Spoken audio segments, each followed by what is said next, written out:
And now, two pigeons who can't believe how good humans have it with DirecTV. These humans are hopping from streaming apps to live sports without batting a wing. All from the DirecTV home screen. With just one click, you could be watching a baseball game, a movie on Netflix, or a critically acclaimed documentary. You watch documentaries? I love the ones that leave you with a question. What? Exactly. DirecTV, a better way to watch whatever you want to watch. Visit DirecTV.com. Internet-connected Gemini device, separate Netflix membership, and additional paid subscriptions required for third-party apps. Today on CityCast Boise, the legislature is hobbling along into its fourth month. Will BSU see a $2 million budget cut when it's all over? And Governor Little signed off on another law that targets trans folks, but opponents say truck nuts could be collateral damage. Plus, which reporter wins our Best Attitude Award this session? It's Monday, March 31st. I'm Frankie Barnhill in for Lindsay Van Allen, and this is what Boise's talking about. All right, happy Monday, everybody. And it's another Monday where the Idaho legislature is still going on, still going strong, still going weak. I don't know. It's going. It's going. James Dawson, there he is right there. He's back again with Boise State Public Radio. Jimmy, thank you. Thank you. Thank you for being here once again. Hello. Happy to do it, Frankie. Okay, so let's get started on a story that, definitely grabbed my attention last week and matters this week too, which was that the Joint Finance and Appropriations Committee, made up of both House and Senate members, for everyone to remember that. That's why it's joint. They really took aim at two higher ed institutions in Idaho, particularly the University of Idaho and Boise State University. So what's going on there? What's happening? Depending on who you talk to, they'll use different words. Sure. The people who opposed this proposal, which again is a $2 million hit to the bottom line for Boise State and U of I. Would be cuts to each of them, so $4 million total between the two. Yeah. Correct. Yes. And it's not targeting any specific program. It is just their general overall operating budget. Depending on who you talk to, if you're talking to opponents, they call it a punishment. If you talk to JFAC co-chair Wendy Horman, she called it a pragmatic approach, basically because you have a lot of right-wing lawmakers who want to, inflict some budgetary pain on Boise State and U of I. Boise State specifically because of their, years-long battle over DEI stuff. We're talking the multicultural graduation ceremonies, the Women's Center, and all of those things that have since been shuttered. And were, that happened last year. But they still want to inflict this pain to kind of send a message that we are serious. Do not do this again. As for U of I, it's more related to, at least, Representative Josh Tanner in JFAC said it's related to their handling of the University of Phoenix deal that seems to be almost at its deathbed. We're still waiting for final confirmation on that. But basically, legislators, across parties even were surprised is like probably the most generous way to put it, but also pretty pissed off about the way U of I handled that deal. Basically not even telling them until they were trying to sign a contract. And then they killed that last year. So that's where this money is coming from. But the anger at Boise State University, which, as you mentioned, it was over Thanksgiving break, they shuttered the Gender Equity Center quietly ahead of the legislative session. They weren't forced to do so at that time. Perhaps, they were obviously closing because they felt like that was something they should do, that the legislature would be happy to see that closed. But $2 million, I don't know. I look back, I know in 2021, when $400,000 was cut by Boise State's budget. At that time, President Marlene Tromp said that would have, a quote, a direct impact on employees. So $2 million to absorb? I don't know. What are your thoughts on that, I guess, or just thinking about these budgets and how they affect these universities, which are already under a lot of federal pressure? It just is feels like a tax on all sides right now. Right. I don't have any good insight as to how it's going to affect Boise State specifically, Sure. mostly because we don't even have this as of when we're recording this on Friday morning, they have not printed that particular budget. So it has not been acted on by the House or Senate. It doesn't seem to have much support in the Senate. Okay. But this is one of those like weird JFAC budget things where it's a quote unquote enhancement budget. So it's got a couple other things in there for like the Water Resource Board that people like. Democrats probably like that. Yeah. And across the board. Right. Because I mean, think about farmers in the Magic Valley. For sure. Right. For sure. They really like that. So it's something that I think they're having a lot of conversations about whether or not to suck it up, really. We did hear, at least during the JFAC hearing, Representative James Petsky got a text from someone at U of I assume one of their lobbyists, saying that $2 million is going to come out of whatever the newest programs are, which includes a bachelor's degree in mining, I believe. So I mean, those are typically the easiest to kind of take off the top, but we'll have to see if it actually passes. Yeah, and I know that Senator Cody Galloway, Boise senator representing part of West Boise, she was kind of saying, like acknowledging that, yeah, I'm not so happy with, this DEI stuff, but it doesn't feel like this is the right negotiation tactic, that they've already in good faith made changes, closing the Gender Equity Center. She didn't explicitly say that, but I think alluding to things like that, right? And so pushing back as a Republican, pushing back on this push to cut this $4 million in total, $2 million from Boise State. So, I mean, yeah, this is fascinating. I also just wonder, given the fact that Boise State President Marlene Trump is now going to Vermont this summer. Not her problem anymore. Not her problem. So who will be left to make these cuts? And also, what would if this was a year from now, next session, and it presumably if there's not a full-time president in her place, there's an interim, and how will that person deal with things like budget cuts that come their way?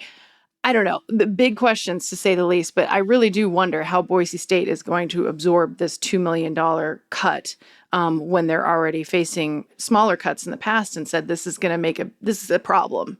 Yeah, you had JFAC co-chair Wendy Horman try to say that it's negligible because really we're giving them extra money in other places in the budget, and so it's only going to be a few $100,000.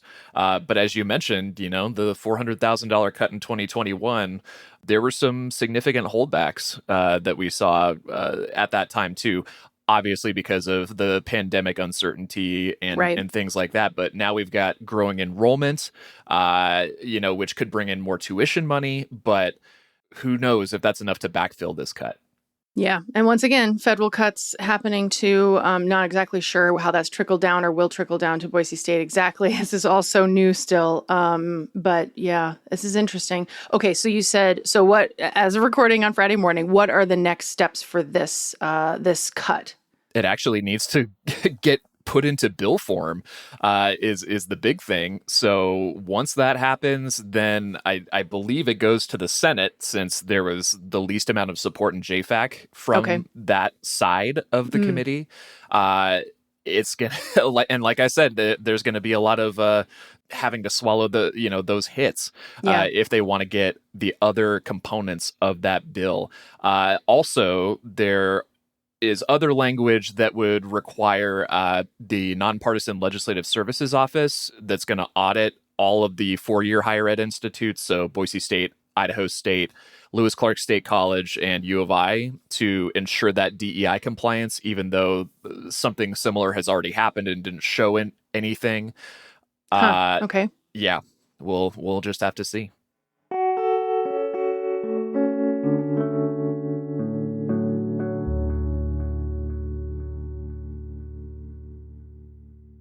I can say to my new Samsung Galaxy S25 Ultra, hey, find a keto-friendly restaurant nearby and text it to Beth and Steve. And it does, without me lifting a finger. So I can get in more squats anywhere I can. 1, 2, 3.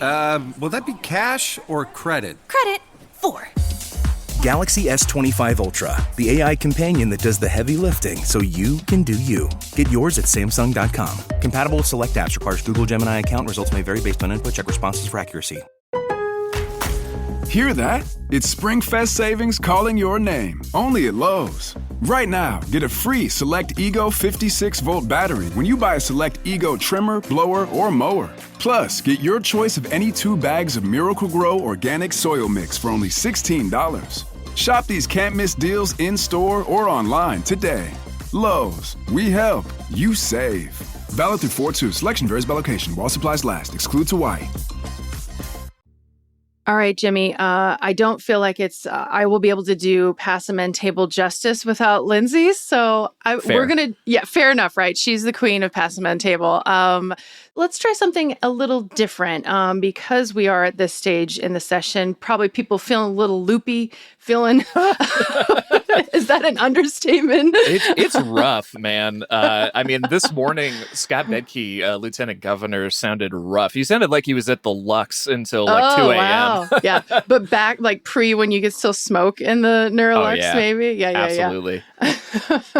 That's for the old heads.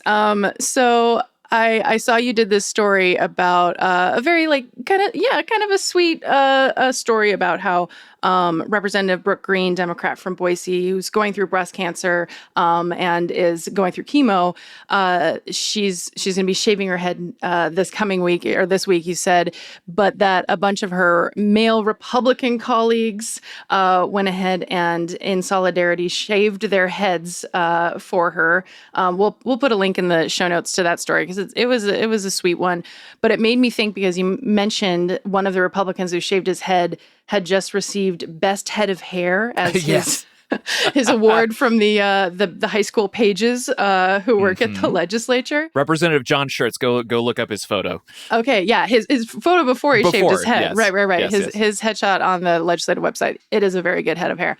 So made me wonder because we obviously we're talking about mostly about the lawmakers because there are people who are writing these policies. But hey, we wouldn't know about this stuff if people like Jimmy weren't here reporting it day in day out, having to be at the Capitol in the press room, in the committee rooms, all of that.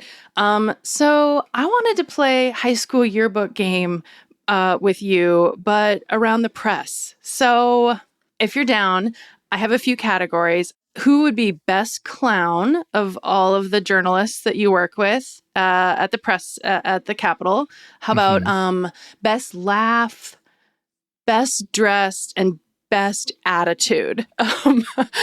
I feel like we won't do teacher's pet because nobody in journalism should be a teacher's pet. So absolutely not. Absolutely not. Want to start with class clown? Who's the class clown this year? Oof. Well, I think that it's usually between myself and Clark Corbin. Clark Corbin from the Capital Sun, Idaho Capital Sun. That's right. Yep. That's right. I don't know. We're kind of older school journalists, just insofar as we kind of have to make fun of things in order to get through and process lots of things. So pretty dry sense of humor from each of you. Yeah. Okay. Yeah, exactly. So that's certainly so I'll give it to Clark. I don't want to give it to myself. Okay. So Clark Corbin wins best class clown. Fair enough. And yes, you can award yourself one of these. So I will allow that. So, okay. How about best laugh? Who's laughing at these sardonic jokes in the press room? So this is very specific to us. And I might not necessarily be like everyone's pick for best laugh. But Ryan Soupy of Idaho Ed News, because it's really hard to make him laugh. We have to work really hard. And so it's much more satisfying to get him to laugh than just about anyone else in the press room. We've had Ryan on the show a couple times, and I know we've tried to crack jokes with him. And he got that it was a joke, but he did not necessarily think they were funny. So fair enough. He's a tough audience. Yeah, no, he is. He's very discerning. He's not giving that Boise standing O for a mediocre performance, right? Totally. Yeah. Rise to the occasion, folks. Okay. How about best dressed? I'm very curious about this one. Okay, definitely the best dressed is one of the interns who's hanging out with us this year. Idaho Press intern Jody Schwicht, who is at Idaho State University getting her bachelor's degree right now. Phenomenal sense of fashion. It's just like every time she comes in, it's just like, how do you put so much thought in? Or maybe it's effortless. Who knows? But yeah, she's fantastic. Otherwise, I feel like Kevin Richert from Idaho Ed News would be a little hurt that he wasn't mentioned if that's the case. He does have fabulous ties and socks, right? That's his thing. Socks are his specialty, and this year he also got a pair of dress shoes that are hot pink. Oh, wow. That's not a statement. My cup of tea. Yeah. Yeah, not necessarily my cup of tea, but he's gotten called out during live committee hearings with lawmakers being like, boy, I just got to say, I sure love Kevin Richards' shoes over there. So he's gotten called out as well. Okay. All right. So we best dressed, maybe we can give it a tie. Okay. How about best attitude? And I feel like that one's important, given how long the session has dragged on and it's gone on beyond what folks thought it would, perhaps what they maybe wanted it to be. So who has the best attitude? How do you classify like best attitude? Are we talking like they're always chipper and cheery, or? I mean, chipper, cheery. I do think sense of humor could come into play with this one as well. But in general, showing up every day one way or another as best they can, and at least brings some light to the room when they enter, whatever that means. Does this say a lot about the press? It's right pretty now? Dark and dour. Yeah. But let's give it to Laura Guido from Idaho Press as nice. well. She, rolls with the punches, is there, hour after hour after hour for everything, and still, find some light at the end of the day. I've really respected Laura's reporting this year. Everybody's reporting.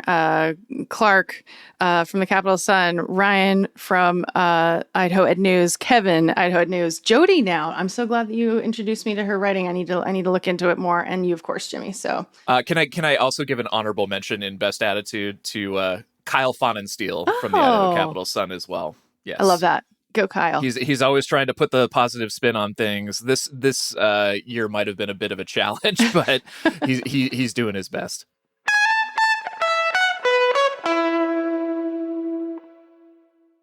Okay, Jimmy. Yep. And it also says a lot about where we are in this session because Governor Little has been busy using his pen. He has been signing bills like crazy. When I looked last week, it seemed like he had signed in just that week over 60 bills. So that says a lot about where we are. That was my quick math. So fact check me if I'm wrong. But and one of those bills was an update to Idaho's indecent exposure law. So get us up to speed on this one. Yeah, I think we touched on this a couple weeks ago in Amend Pass Table.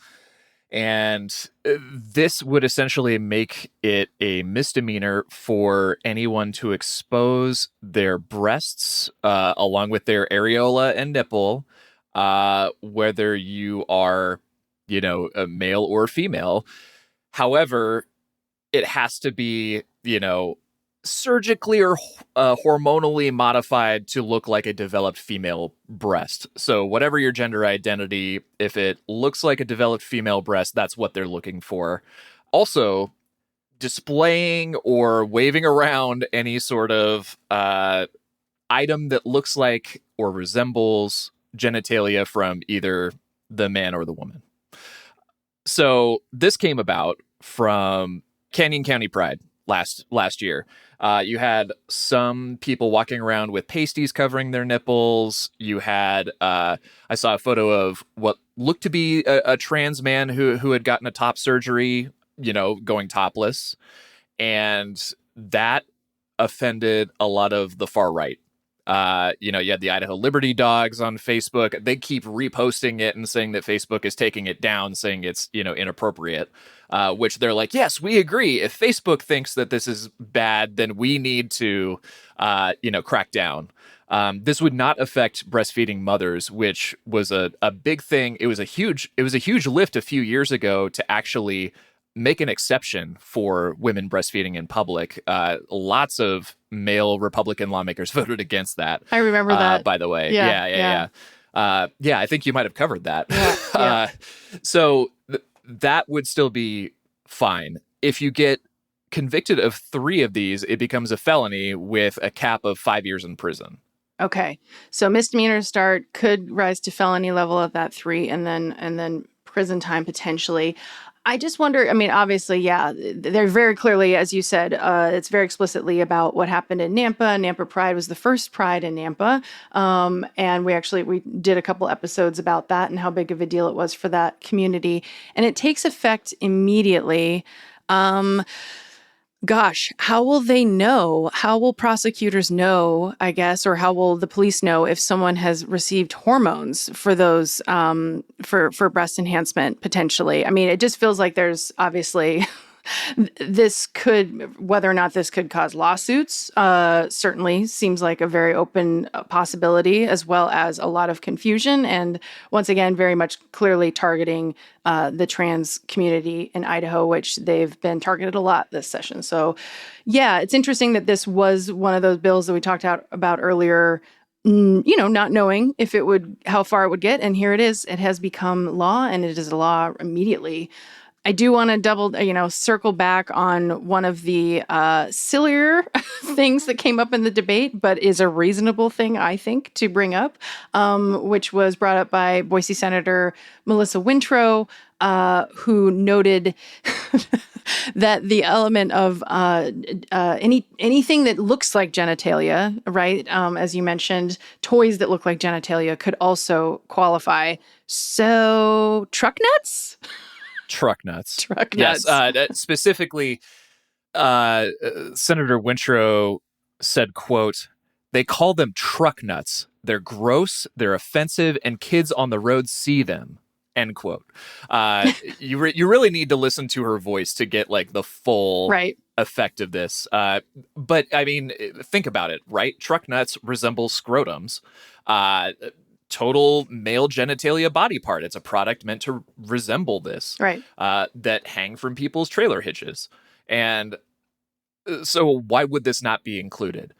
You had a couple Republican lawmakers who were supporters saying, I don't think that this is going to be a thing.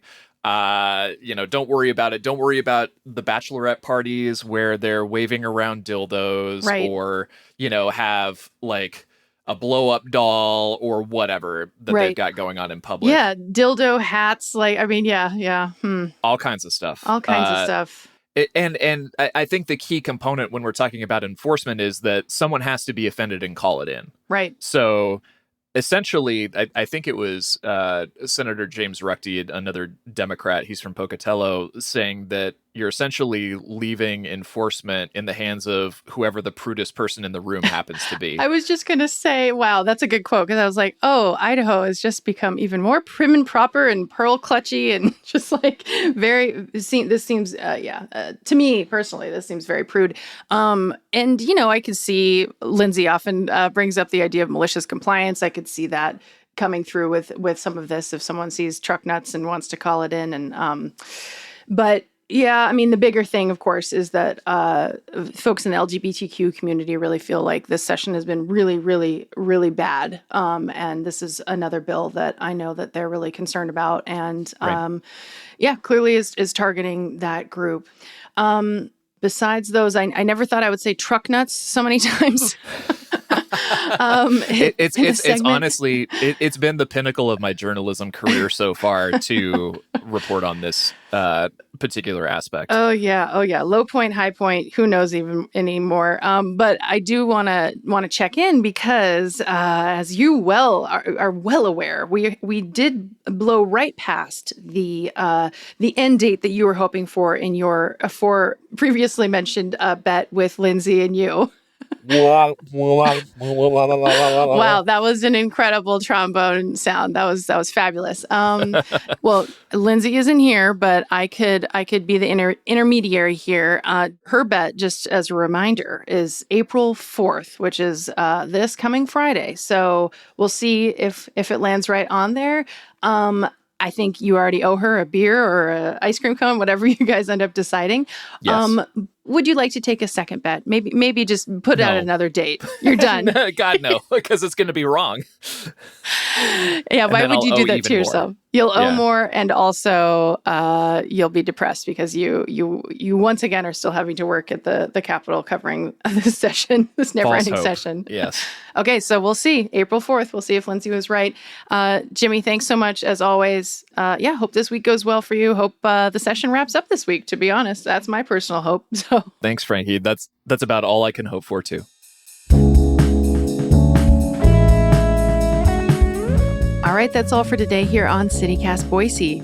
If you enjoy the show, please leave us a review. It really does help other people find us. We'll be back tomorrow morning with our springy guide to April. So see you then.